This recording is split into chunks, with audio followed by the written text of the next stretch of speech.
जयपुर से खबर है। एसोसिएट एडिटर अभिषेक श्रीवास्तव की एक्सक्लूसिव रिपोर्ट भी है। इमारतों के निर्माण की स्वीकृति के मामले में बड़ी खबर।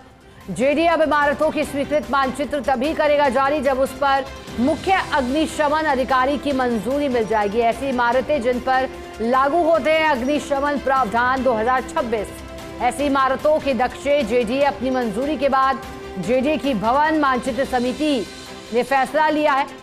जेडीए स्वीकृत नक्शों को भेजेगा जयपुर नगर निगम को ताकि वहां पदस्थापित मुख्य अग्निशमन अधिकारी इनकी जांच करे। अग्निशमन प्रावधान 2026 के तहत स्वीकृत नक्शों की जांच करे। मुख्य अग्निशमन अधिकारी की स्वीकृति के बाद जारी होंगे। जेडीए की ओर से इमारतों के नक्शे जारी किए जाएंगे। स्वायत्त शासन विभाग ने गत 16 जून को ये प्रावधान जारी किए थे। शहरों में अग्निशमन व्यवस्था के सुदृढ़ीकरण के लिए ये आदेश जारी किए थे ताकि आग लगने की घटनाओं पर समय रहते काबू पाया जा सके। जिन्हें हमारे साथ एसोसिएट एडिटर अभिषेक श्रीवास्तव जुड़ गए हैं। अभिषेक जी, आपकी एक्सक्लूसिव रिपोर्ट दर्शकों तक पहुंचा रहे थे। बड़ी खबर यही कहती है कि स्वीकृत मानचित्र तभी जारी होंगे जब अग्निशमन अधिकारी की मंजूरी मिल जाएगी। क्या माने, ये कितना बड़ा फैसला है अब तक जो घटनाएं आग लगने की हुई हैं उनके लिए, और भविष्य में ऐसी घटनाएं कुछ हद तक कम हो उनके लिए? अभिषेक जी, देखिए शिखा, स्वायत्त शासन विभाग ने गत 16 जून को ही अग्निशमन प्रावधान जारी किए थे।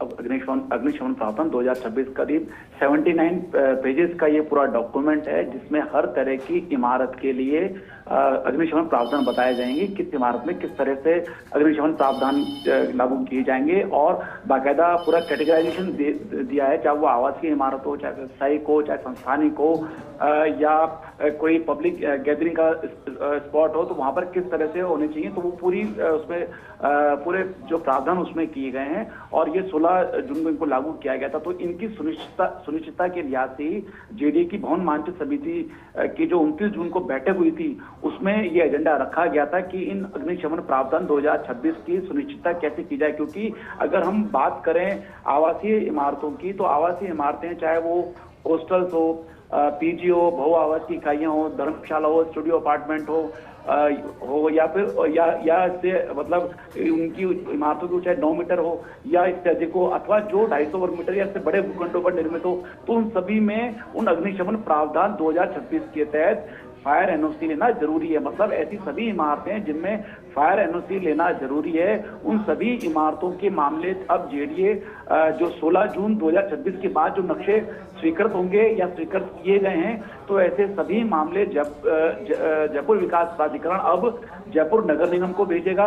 जयपुर नगर निगम में जो पदस्थापित मुख्य अग्निशमन अधिकारी हैं वो अग्निशमन प्रावधान 2026 के तहत इन स्वीकृत नक्शों की जांच करेंगे और संतुष्ट होने के बाद इस पर स्वीकृति देंगे और साथ ही जो नक्शे हैं उनको प्रमाणित करेंगे कि ये अग्निशमन प्रावधान 2026 की पालना में ही ये नक्शे हैं। उसके जब ये मंजूरी मुख्य अग्निशमन अधिकारी की मिल जाएगी, उसके बाद ही जेडीए नक्शे जो है संबंधित आवेदक को जारी करेगा। यही नहीं, जेडीए ने ये भी व्यवस्था लागू की है कि जब नक्शे जारी किए जाएंगे तो उससे पहले ही जो विकास करता है, उस बिल्डिंग को बनाने वाला जो बिल्डर है और जो आर्किटेक्ट है और जो स्ट्रक्चरल इंजीनियर है, इन तीनों से ही बाकायदा ये शपथ पत्र लिया जाएगा कि ये जो भी इमारत बनेगी तो उस इमारत के निर्माण के दौरान और निर्माण के बाद जो भी अग्निशमन प्रावधान जरूरी है, अग्निशमन प्रावधान 2026 के तहत उन सब की वो पालना करेंगी। इसका बाकायदा शपथ पत्र लिया जाएगा। और जैसे मैंने आपको आवासीय के लिए बताया कि आवासीय में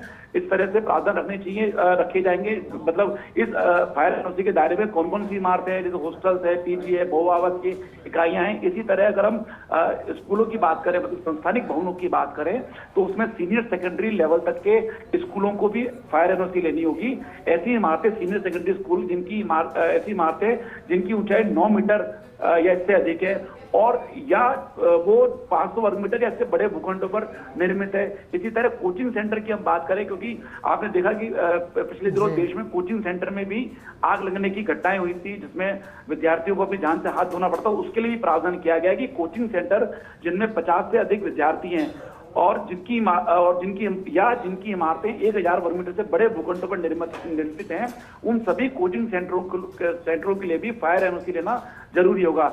इसी तरह जिन कोचिंग सेंटर की इमारतों में ग्राउंड फ्लोर और फर्स्ट फ्लोर तक निर्माण है और जिनमें विद्यार्थियों के लिए आवास की व्यवस्था नहीं है, उन्हें फायर एनओसी लेने की अनिवार्यता से छूट दी गई। इसी तरह अगर हम बात करें अस्पताल की, तो जो 2 मंजिला अस्पताल या नर्सिंग होम है जिनका बिल्टअप एरिया 1000 वर्ग मीटर तक है, और ओल्ड एज होम है, आश्रम, वृद्धाश्रम है, ऐसी इमारतें इनकी ऐसी इमारतें जिनकी ऊंचाई 9 मीटर या इससे अधिक है या बिल्टअप एरिया 500 वर्ग मीटर या इससे अधिक है। इसी तरह मानसिक उपचार संस्थान, जेल जिनकी इमारत की ऊंचाई 9 मीटर या इससे अधिक है अथवा बिल्टअप एरिया 500 वर्ग मीटर या इससे अधिक है, तो ऐसी सभी इमारतों के लिए फायर एनओसी लेना जरूरी होगा। इसी तरह सिनेमा, जो पब्लिक गैदरिंग के जो स्पॉट है, जैसे सिनेमा हॉल है, विवाह स्थल है, स्टेडियम है, अम्यूजमेंट पार्क है, टेनिस कोर्ट या इसी तरह के अन्य कोर्ट है, ऑडिटोरियम है, बैडमिंटन कोर्ट है, सर्कस है, एयरपोर्ट है, जिम, इनके लिए भी फायर एनओसी लेना जरूरी किया गया है। इसी तरह आगे हम बात करें तो जैसे कोई ऑफिस है